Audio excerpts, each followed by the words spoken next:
Hi everybody, welcome back to my channel. Today we're going to do part 2 of the reorganizing and redecorating my kitchen. This is the eat-in portion. So I don't know if you recognize the clothes.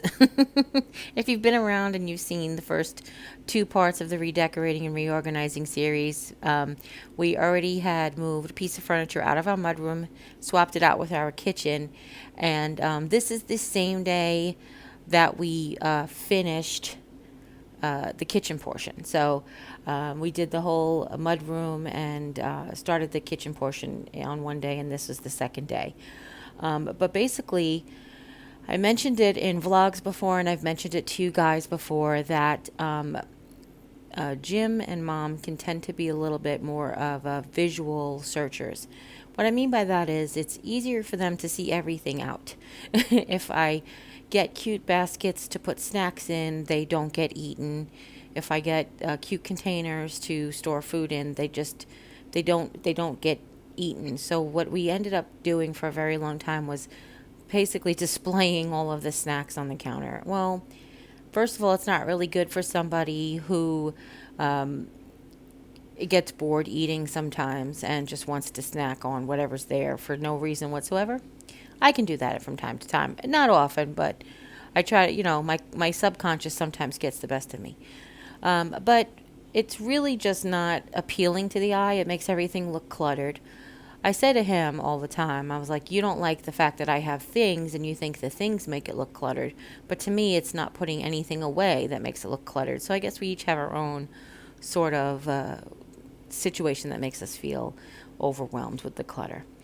So what we decided to do is we sat down and we actually had a talk. I mentioned this in the last video, that he said he really wanted to be able to pack away his snacks, to not have them out there, so that he can just grab them and go.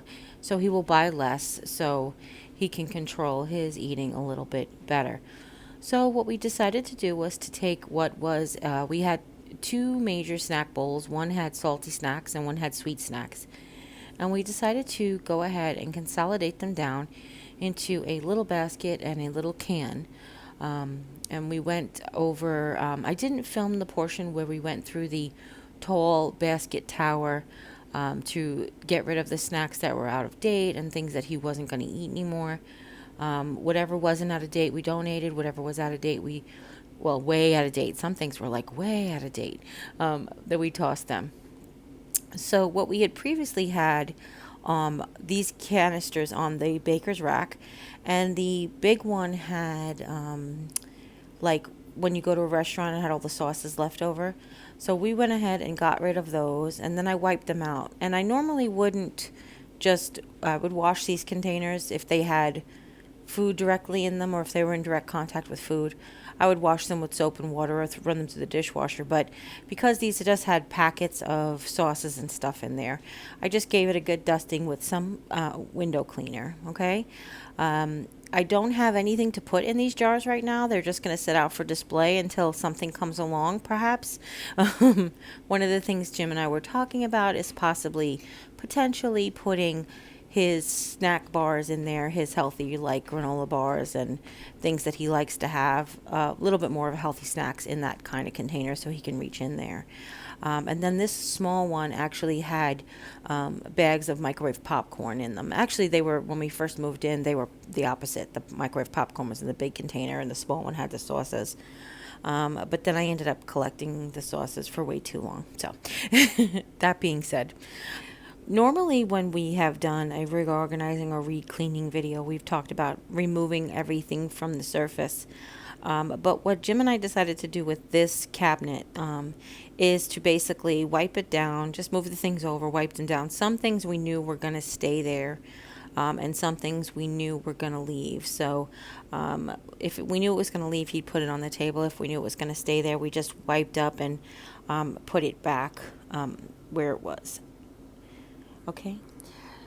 We have lots of cute little things. I like cute little things. That's sort of my thing. If you look at, look in magazines, country magazines, they do have like little cute little collections. And that's what I feel like my home is, a bunch of cute little collections that they're all on display in one form or another. But I seem to have something for just about every occasion, which works for me, and that makes me happy. Um, this is the cute little pegboard that we got at, not pegboard, but the letter sign we got at the 99-cent only store, 50% clearance. It ended up being like $1.50 or $2. It might have been $2 afterwards. And we did this decorating on or around Mother's Day. So he put a cute little Mother's Day saying on there. Okay. Now, as far as that redecorating, goes, I'll show you the finished product in the end. But we basically just relocated some of our decor there and just made it a little bit more symmetrical and pleasing and less cluttered. That was sort of the purpose of doing those cabinets. Now these two shelves are actually just the $17 or $18 shelves that were from Walmart. They're probably the most inexpensive shelves you can get there, I feel like. They are particle board painted black, but we have gotten this really nice, well, I like it, this really cute china cabinet from a catalog when we first bought the house. And I had these two desks in my office, and they were actually my desk at the time. But what we went ahead and did was, when we broke down that situation, we brought them out here to hold Mom's cookbooks and then some display items and some like extra things. Just for an example, at Christmas time, Mom and I bake a bunch of cookies, like a whole lot of cookies. And we have lots of varieties of different cookie cutters. So one of the things that's on in the shelves is sort of like the cookie cutters. You only need them once a year or twice a year. You don't want to get rid of them because you don't want to buy them every year, but you don't want to be on display in the center of your kitchen or take up precious real estate in the center of your kitchen. Okay, so what Jim's done is taken this all-purpose foam cleaner, and yes, you guys will see more of Jim doing work around here than me. That's sometimes how it goes. Sometimes I just am the director and he is the worker bee. But this particular day as well, I was actually in my office crafting the whole time. He was cleaning, so that worked out really well for us. But what he's basically doing is removing all of the stuff from the shelves so we can reevaluate, clean everything, and then put everything back the new way we would like to put it. Down on the bottom, I have these two toile baskets that I'd gotten from, I feel like they were from AC Moore Craft. They might have been from Michael's or Hobby Lobby, but I'm pretty sure they were from AC Moore Crafts.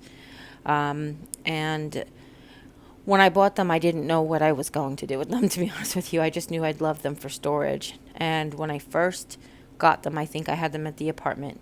So that's why it must not have been Hobby Lobby, because I think I had them in New York.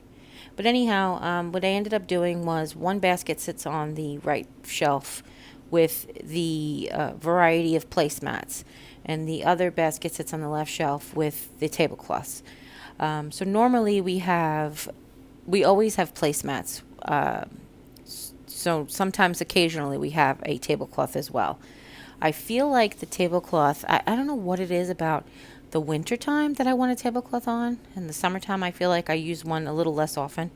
I use one at like around 4th of July and Memorial Day because I have a red, white, and blue one. But I feel like, I don't know if it's that same feeling about like being, having less clothes on or being less, I don't know what it is. I don't know. But anyway, we're putting all the cookbook back.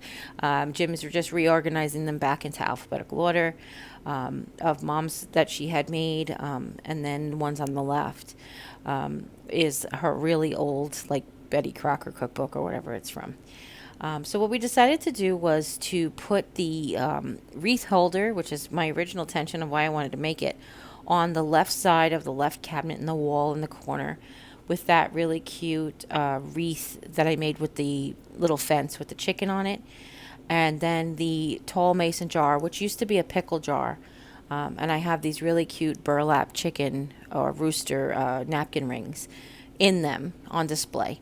And then we mimicked it on the other side with the shelf. We put the shelf mirror image opposite of the wreath holder. And then I put another giant mason jar drink dispenser on the right shelf.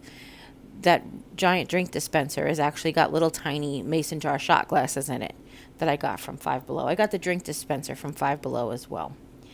Okay? So what I originally had was the two toile boxes on the right and the two black baskets on the left. And what I decided to do was to split them up just to keep that mirror imagery going. The toile boxes have the cookie cutters in them. The black baskets have milk dispensers in them, like little creamer dispensers in them. And then just to visually balance it, I decided to do one of each on each side. And then we were just played with decorating this new shelf that I made. I will link the video for the tutorial for this in the description box down below, as well as the wreath holder if you haven't seen it.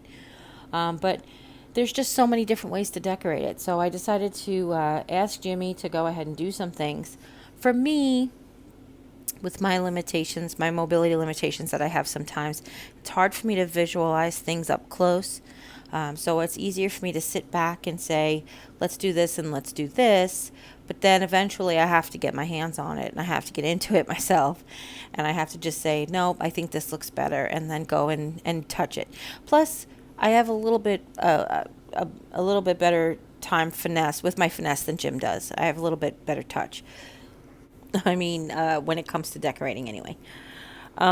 So I wanted to play with some heights. I have this bottle from the Dollar Tree that I had put a label on previously. It was on my coffee bar when I had some sugar-free syrups. And then this great picture, just to add a tiny bit of color. I like to have just a tiny bit of color on the left and the right. Okay?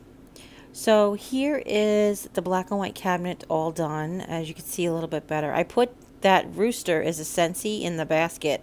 It's actually ceramic Scentsy rooster. I put it in a ceramic basket.